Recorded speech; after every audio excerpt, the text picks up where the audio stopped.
Assalamualaikum warahmatullahi wabarakatuh. Selamat sore semuanya. Perkenalkan, saya Yusi dan di sebelah saya ada Bapak Sadeli. Ya, ada Pak Sadeli dan saya Yusi. Kami berdua adalah apa Pak ini Pak di sini Pak? Sebagai informasi aja untuk persiapan Kortek ini nih Mbak. Oh iya betul. Jadi kita akan coba spill sedikit tentang khususnya apa Pak di Kortek Pak, kan banyak ya Kortek itu ada pelaporan SPT tahunan, ada masa, ada layanan lain-lain. Kita mau bahas apa ini Pak?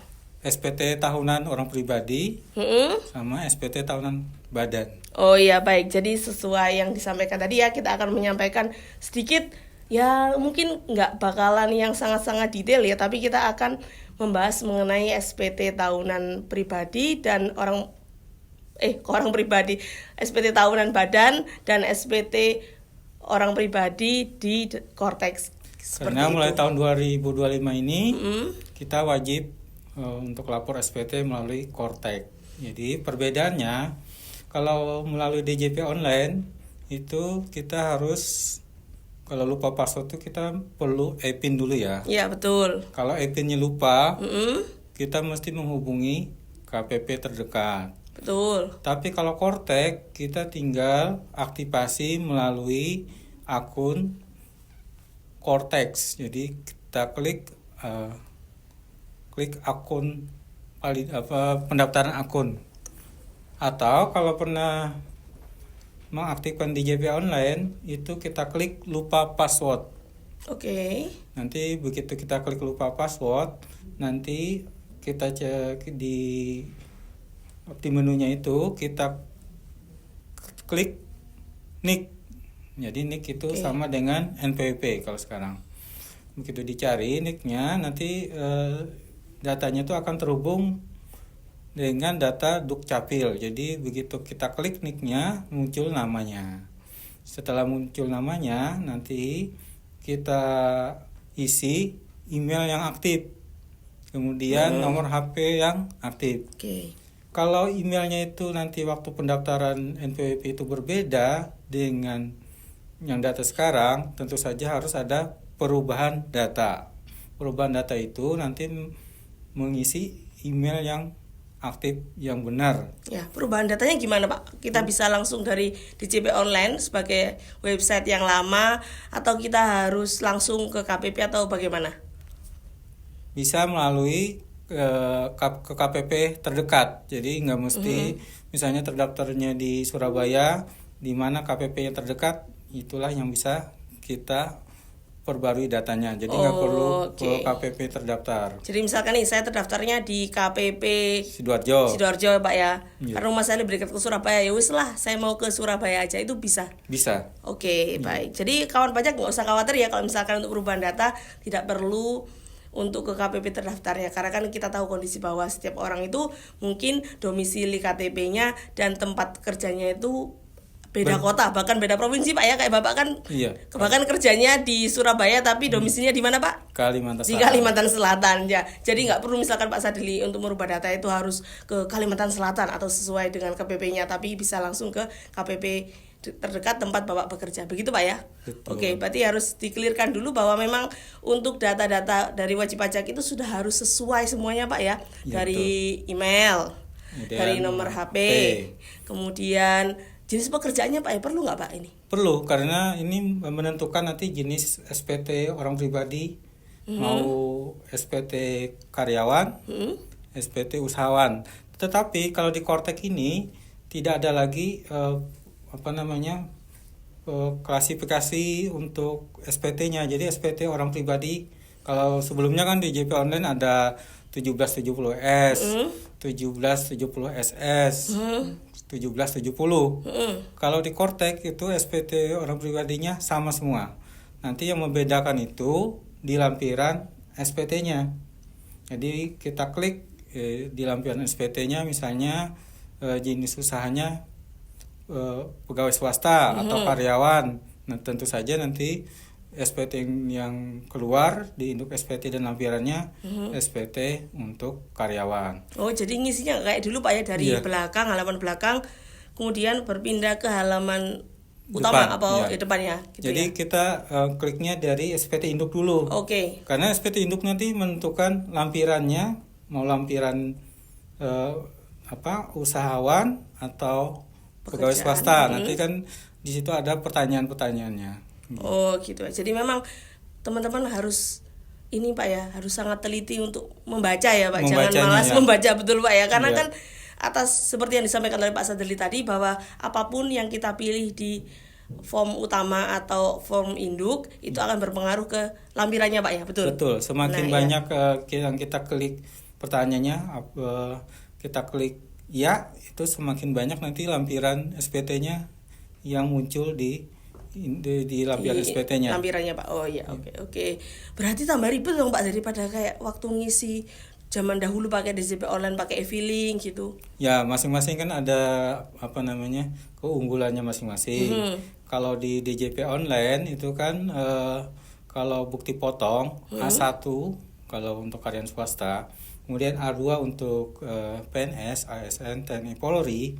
Kalau misalnya pemberi kerjanya sudah membuat A1-nya di masa Desember pasal 21-nya, itu nanti di Kortek penerima kerja itu akan otomatis datanya. Loh, langsung kebaca. muncul Pak ya? Langsung muncul. Oh, enak sih sebenarnya sih Pak ini. Iya. Kan biasanya Asalkan pemberi kerjanya itu melaporkan SPT PPh PPh 21-nya, ya, oke. masanya Januari sampai November kan masih pakai unifikasi di Kortek. Nanti masa Desembernya itu nanti diisi juga itu untuk penghasilan disahunkan. Oke. Jadi nanti yang disahunkan itu untuk masa Desember itu nanti untuk data pengisian belangko A1-nya atau A2 kalau yang.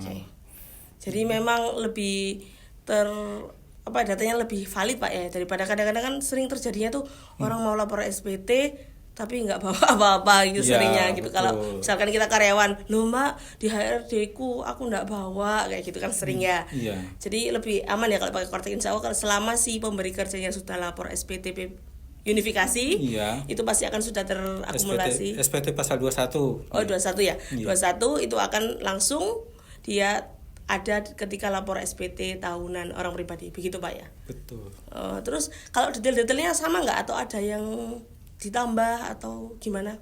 Kalau data-datanya untuk lampiran itu misalnya data keluarga, nah itu harus diinput nick yang valid, jadi nggak bisa lagi pakai 00 gitu 000 ya? tuh nggak bisa Oh, lagi. oke.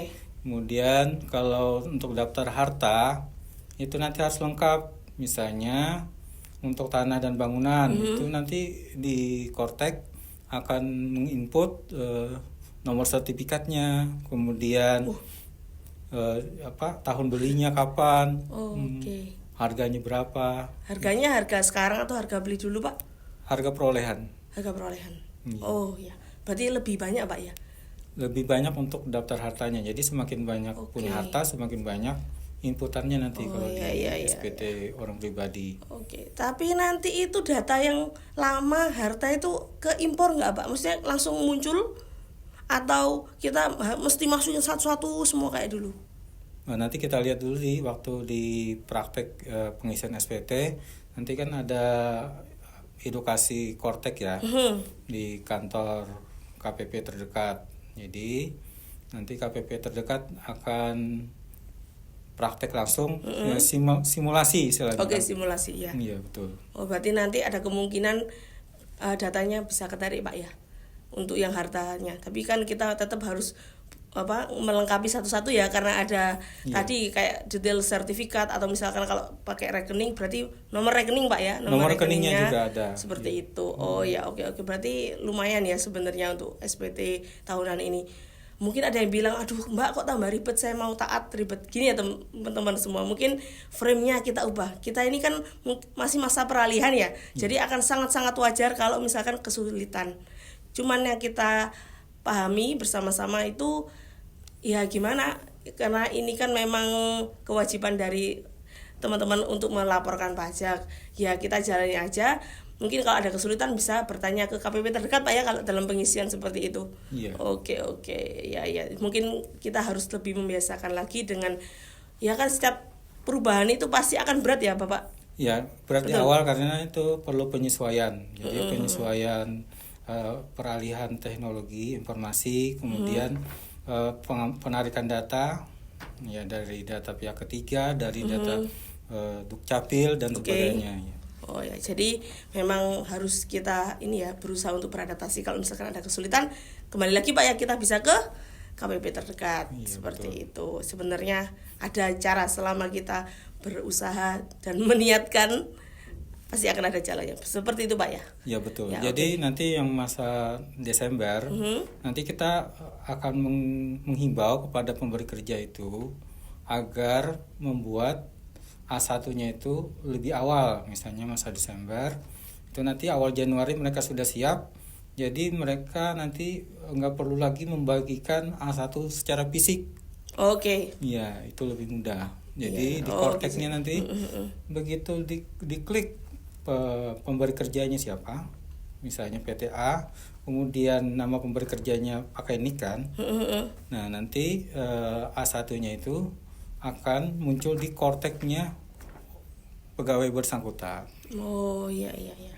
Seperti yang tadi dijelaskan Pak ya, jadi Iya. otomatis keluar di kortek selama NIK atau NPWP-nya sudah sesuai dan padan Pak ya. Ya, Karena kan makanya- kemarin kayaknya ada masalah Pak yang dulunya biasanya masuk nih Iya. ketika dibikinkan bukti potong NIK-nya terus tiba-tiba sekarang tidak terbaca. Itu berarti karena apa Pak kira-kira? Karena mungkin waktu itu 2024 mereka belum sempat pemadanan nik. Oh, iya. Jadi Oke, aktivasinya terkendali di situ.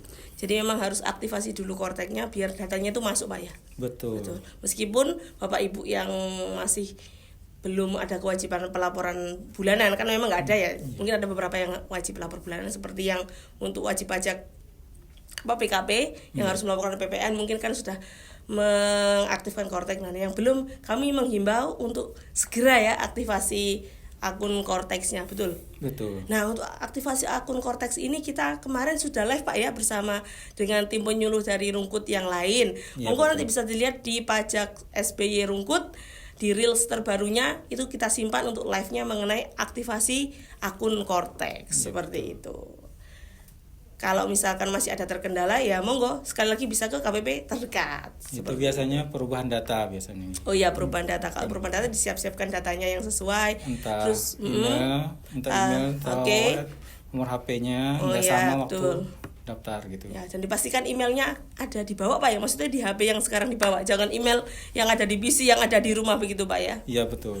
Karena akan susah kalau misalkan kita mau mengkonfirmasi untuk ngecek link yang reset passwordnya itu Iya betul. ya harus kita langsung saat itu juga seperti itu. Itu tujuannya untuk pengamanan data. Jadi selama ini kan kalau emailnya kita buat misalnya pakai Yukmail gitu kan, nanti begitu di kortek nanti nggak bakalan valid karena itu emailnya. Mail disposable ya Pak ya, Iya kalau betul. email itu ya. Jadi yang bersangkutan yang punya email, jadi nggak bisa lagi titip menitip.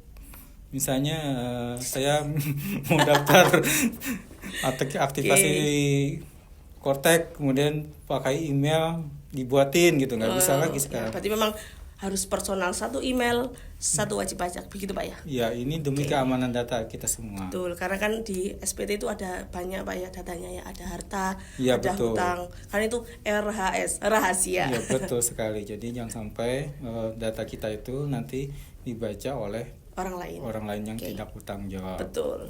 Ya. Kalau dari SPT OP sudah sampai sini aja Pak ya, orang pribadi. Tadi ada yang ketinggalan. Oh, iya, Kalau Pak, ini, Pak. untuk yang usahawan, nanti di lampirannya itu kita klik apakah mempunyai usaha. Nanti menjalankan usaha kita klik ya. Nanti di lampirannya itu nanti kita mengisi jumlah omset per bulannya. Oke. Ya nanti Jadi, sama nggak perlu lagi kita pakai kertas. Jadi nanti uploadannya itu nanti diisi omset per bulannya berapa.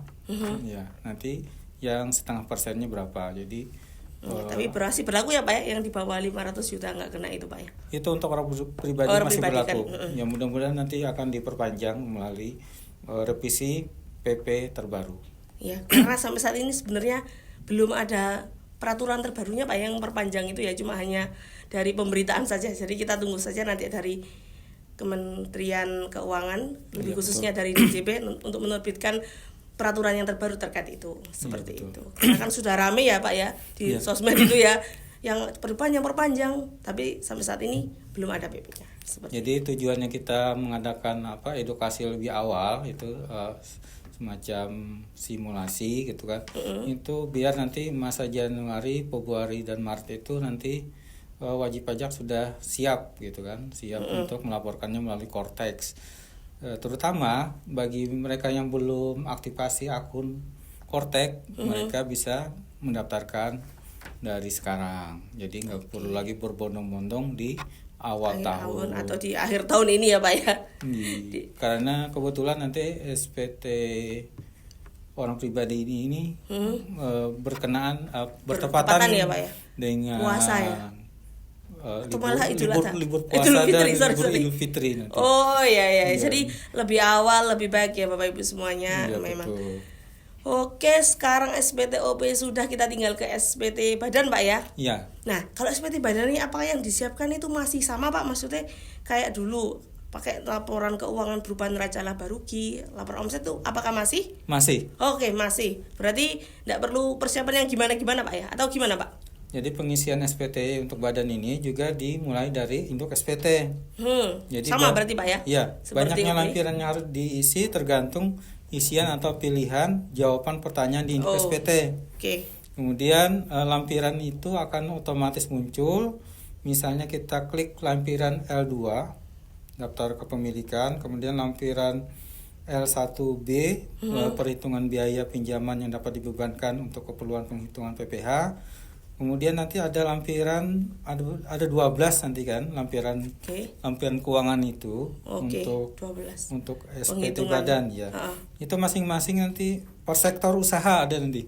Oh, jadi nggak cuma ini banyak Pak. Bisa kan orangnya taunya ya yang penting misalnya ada usaha dagang nanti. Dagang. Nanti lampirannya khusus menyesuaikan dengan yang perusahaan dagangnya. Perusahaan dagang. Kemudian ada bank konvensional misalnya, kemudian ada dana pensiun, asuransi, properti, bank syariah, infrastruktur. Oh, berarti tinggal pilih aja Pak ya? Iya. Sedikit berbeda dengan e-form, karena kan e-form itu kita yang harus milih lampiran khususnya yang lampiran 6 yang. Iya betul. Ya, lampiran nanti kalau ini apa itu namanya? Lampiran apa Pak namanya? Saya lupa. Nanti kita cek lagi ya untuk yang e-form. Jadi kan dulu sebenarnya bedanya itu langsung pilih ya. Atau kalau teman-teman masih yang pakai manual itu Pak ya, kan ngisinya banyak, lampirannya banyak. Biasanya kan dipilih yang non kualifikasi. Sekarang kalau di Cortex sudah ada pilihannya, lebih mudah Pak ya. Oke, seperti per sektor usaha nanti untuk lampiran. Berarti kalau manufaktur, dagang-dagang, untuk perbankan, dana pensiun dan seterusnya. Jadi untuk memudahkan rincian pembukuan keuangannya nanti, laporan keuangannya. Oke, baik. Saya rasa yang itu cukup mudah Pak ya, kayaknya hampir sama Pak ya untuk sampai sejauh ini. Iya betul. Nggak terlalu yang gimana-gimana, yang penting perhitungannya sesuai Pak ya. Perhitungannya sesuai, kemudian nanti ada downloadan lampiran keuangan juga nanti. Oke, berarti diupload nanti. Jadi oke. Itu tujuannya untuk validasi datanya, validitas datanya. Jadi kalau laporan keuangannya nanti nggak ditandatangani dan distempel oleh perusahaan, nanti uploadnya nanti datanya kurang valid lah istilahnya kan. Jadi bisa dianggap SPT-nya tidak lengkap. Ya boleh begitulah, karena data uploadnya data lampiran laporan keuangan itu harus ditandatanganin direktur atau pengurus yang sah gitu kan. Oke Bapak. Jadi insya Allah cuman itu aja Pak ya, nggak terlalu banyak. Betul. Dan sebagai informasi nanti kita akan ada ini Pak, simulator ya katanya Pak. Kalau untuk SPT badan itu simulatornya sudah tersedia. Tapi untuk orang pribadi belum tersedia. Tapi karena simulator badan itu tersedia karena lebih lebih rumit ya pengisiannya daripada SPT orang pribadi. Oke. Nah, untuk lampiran SPT-nya apabila datanya banyak, itu nanti bisa pakai data XML. Jadi, XML. Jadi nggak perlu input satu-satu. Jadi pakai XML nanti diupload. Nah, nanti datanya untuk memudahkan lampiran banyak. Misalnya untuk lampiran SPT yang pembukuannya diaudit oleh akuntan publik misalnya. Oke. Itu nanti waktu di induknya ada pilihan juga. Misalnya diaudit apa enggak. Kalau nggak diaudit pilih tidak. Kalau diaudit pilih ya, nanti lampirannya diisi. Ya, oke. Seperti itu. Oh iya. Berarti memang lebih detail juga ya Pak ya. Lebih detail. Dan kalau detail itu memang sepertinya agak berat, tapi kalau itu benefitnya untuk ke wajib pajak itu lebih banyak, ya kita harus tetap melakukannya Pak ya. Betul. Kemudian untuk kredit pajak. Nah, kredit pajak misalnya pasal 22, pasal 23, kemudian PPh final, selama lawan transaksinya itu bikin bukti potongnya itu melalui Kortek, melalui SPT unifikasi, itu nanti bukti potongnya atau bukti pungutnya itu akan link juga datanya. Betul. Sama kayak yang Orang bukti pribadi. potong orang pribadi ya. Iya, betul. Oh ya, menarik ini. Jadi, Tapi kalau misalkan nggak ada Pak, misalkan saya punya 10 bukti potong yang harusnya ada tapi di kotak cuma ada 8, apakah bisa masuk manual? bisa, Isi bisa. biasa. Masih bisa. Oke. Untuk masa peralihan ini masih bisa. Berarti aman ya Bapak Ibu sekalian, nggak perlu khawatir kalau misalkan seandainya bukti potongnya nggak muncul, masih bisa dimasukkan secara manual. Ya. Tapi dengan catatan juga lawan transaksinya harus lapor. Oke. Ya, biar nanti kredit pajaknya bisa diakui apabila WP Badan tersebut mengklaim ada lebih bayar. Oh iya gitu. Oke. Cukup di sini Pak atau ada yang mau ditambahkan? Sejauh ini kayaknya masih bisa di ini ya, maksudnya kita sambil membayangkan, sambil nanti kita mencoba simulator untuk yang badan sepertinya akan bisa kita kerjakan ya Pak ya. Iya betul. Itu yang paling penting dulu aktivasi untuk NIK pengurus atau PIC-nya. Karena kalau mau lapor SPT Badan kan harus ada penandatangan elektronik, sertifikat elektronik kalau yang sebelumnya kan. Nah itu kode otorisasinya nanti paspresnya diisi di PIC. PIC-nya itu biasanya direktur atau pengurus yang ditunjuk. Jadi Kortek Badan itu harus mengaktifkan Kortek pribadi. PIC-nya dulu. Oke. Berarti semuanya dimulai dari pribadi Pak ya. Orang wajib pajak orang pribadi dulu, baru nanti ke badan. Gitu. Iya betul, yang pengurusnya. Namanya apa Pak? Imper apa? Impersonate. Ya impersonate namanya, impersonate. Jadi kan kalau di badan itu kan bukan badannya tok ya, pasti kan ada direktur atau komisaris atau pengurus yang lain. Ya, jadi yang itu ya Pak yang dia jadikan impersonate itu Pak. Iya betul. Nah itu penandatangannya nanti untuk penandatangan elektroniknya. Berarti nggak ada kode otorisasi di badan ya Pak ya? Kode otorisasi hanya di orang pribadi, betul? Di orang pribadi. Oke. Paham. Jadi karena kan yang tanda tangan orang pribadi ya. Jadi ya, memang harus ada kode otorisasi. Oke. Itu ada lagi Pak, sampun? Atau mau ada pesan dan kesan terakhir? Nah, jadi selama ini kalau SPT Badan atau orang pribadi kan kita kalau misalnya kurang bayar bikin billing dulu ya. Ya. Nah, kalau di Kortek itu bedanya nanti kalau SPT lampiran diisi, kemudian induk diisi, klik bayar lapor.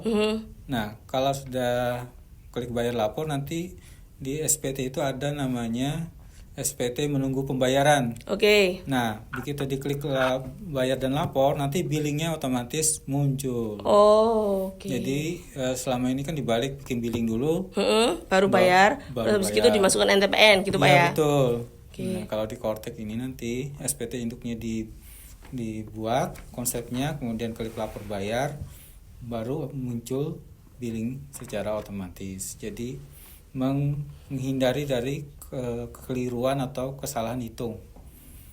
Kalau billingnya muncul dari SPT kan langsung ini Pak ya. Iya, betul. Oke, jadi memudahkan Pak ya memang juga. Terus gunanya nanti kalau misalnya waktu sebelum SPT tahunan itu ada deposit pajak, tentu saja pembayaran SPT kurang bayar itu bisa juga diambil dari deposit pajak. Oh, deposit ini modelnya kayak e-money gitu. Bukan e-money ya. Iya. Apa sih kayak Kayak SP gitu. Enggak sebut uang. merek ya. kayak semacam Kayak uang digital uang gampangnya. mukanya istilahnya. Ya, oke. Tapi bisa nggak Mbak separuh-separuh, Mbak? Separuh uang digital, separuh bayar. Nggak bisa. Jadi Oh, kalau deposit oke. pajak itu kalau kurang bayarnya 1 juta, minimal deposit pajaknya juga 1 juta. Kalau kurang nggak bisa. Oke. Ini deposit pajak ini gunanya untuk mempermudah, siapa tahu nanti pengurus atau yang punya saham itu pergi misalnya, Ya. terus nggak sempat meninggalkan dana untuk pembayaran pajak. Nah, kalau mereka bayar duluan pakai deposit pajak kan lebih mudah. Gitu Oke. kan. Jadi lebih mudah untuk pengurusan pembayarannya. Jadi nggak perlu menunggu direkturnya datang dulu kan. Karena kan bisa mepet-mepet juga. Iya, jadi deposit pajaknya bisa dibayar duluan lah. Karena deposit pajak itu bisa untuk semua jenis pajak. Jadi nggak spesifik Pak ya untuk Iya, betul. semuanya. Iya. Oke, menarik. Bagaimana Apalagi, persiapannya nanti untuk yang 2 bulan 2 bulan. menghadapi persiapan SPT? Ya, nanti kita mulai mengundang Pak ya, mulai di bulan ini. Iya. Di bulan Oktober ini kita akan mulai mengundang WPWP untuk atau WPWP itu wajib pajak maksudnya ya. Wajib pajak untuk melakukan simulasi Kortex. Nanti langsung sekali datang nanti kita mempelajari Kortex orang pribadi dan badan juga Pak ya berarti ya. Betul. Nah ya, jadi jangan khawatir, ditunggu undangannya dan ditunggu partisipasinya. Nanti mungkin yang dimulai itu dari wajib pajak badan dulu ya Bapak Ibu semuanya ya. Tapi nanti untuk yang orang pribadi akan tetap ada, cuman mungkin di bulan-bulan berikutnya di November atau di Desember antara itu. Jadi Tapi nanti Januari masih ada Pak ya nanti bimbingannya Pak ya. Masih ada. Kelas pajak ya. Karena kan ini baru banget. Jadi kita perlu sedikit penyesuaian dan akan harus diadakan kelas pajak di bulan tersebut seperti itu. untuk orang pribadi kan nanti kita menghimbau kepada pemberi kerja untuk membuat laporan 21-nya Ya. secara tepat waktu. Kemudian A1 atau A2-nya dibuat sebelum Januari. Nah, nanti untuk memudahkan pelaporan SPT orang pribadinya. Ya. Daripada kita menghimbau kepada wajib pajak orang pribadi satu-satu, mendingan kan kita himbau kepada pemberi kerjanya agar membuat bukti potong lebih awal Oke. untuk memudahkan karyawannya lapor SPT melalui Kortex. Gitu, Oke Mbak. ya, menarik sekali. Oke, terima kasih Pak Sadili informasinya ya. Dari kami untuk informasi Kortex SPT itu dulu. Mungkin kita akan bertemu lagi di kesempatan berikutnya dengan tema yang berbeda Pak ya. Betul. Ya, tapi kurang lebih ya inilah seperti ini di Kortex itu. Terima kasih semuanya. Sekian dari kami. Kami undur diri. Mohon maaf apabila ada salah-salah kata atau pengucapan. Monggo Pak Sadili, ada yang diucapkan lagi? Jadi SPT tahunan itu lapor lebih awal itu lebih baik Oke.